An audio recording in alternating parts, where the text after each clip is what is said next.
little technical. All right. So when we deal with difficult conversations, we often dread having to conduct them in the first place. So I want you to maybe silently raise a virtual hand. No one's going to be seeing you, but see if some of these have ever crossed your lips. Maybe one or more of these statements. Maybe this will resolve itself. Or this is probably a one-time situation. This really wasn't that big of a deal in the scheme of things. Or I'm going to let this person's immediate supervisor address this.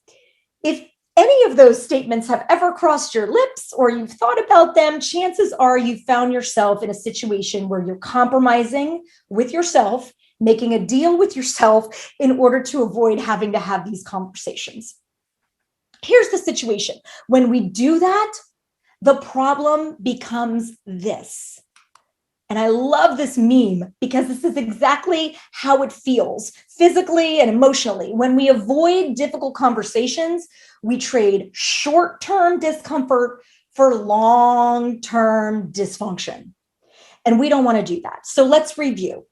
Did the situation resolve itself? Was it a one-time situation? Did it end up being a bigger problem than it was? Did the person's immediate supervisor not address the issue? Chances for all of that is no. No, it didn't resolve itself. No, it wasn't a one-time situation. And yes, it ended up being a bigger deal than it was. So we avoid, we negotiate with ourselves, we make assumptions and compromises because we don't want to have the conversation. And that's normal. And we all feel that way. But remember this meme, remember this gentleman with this forehead on the face. We're trading short-term dysfunction of not having the conversation, or short-term discomfort for not having the conversation for long-term dysfunction. And what's the real impact of that on our leadership? And these are really important things to sort of file in your mind here. The true impact is your leadership is only as strong as the worst level of behavior that you tolerate. So what do I mean by that? If you are suffering poor performance from a poor performer, if you're tolerating poor behavior, the view of your leadership will be poor. Poor behavior reflects more on the leader than it does on the creator.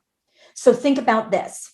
Think about in your current role or a previous role when you witnessed a leader accepting poor performance, poor behavior, not holding someone accountable, not holding someone on the team accountable.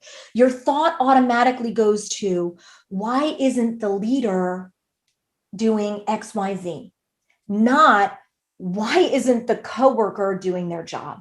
I mean, you might say that to yourself. You might say, oh, why isn't this person contributing? But you then say, why isn't the leader holding that person accountable? So leadership falls to the lowest common denominator every time.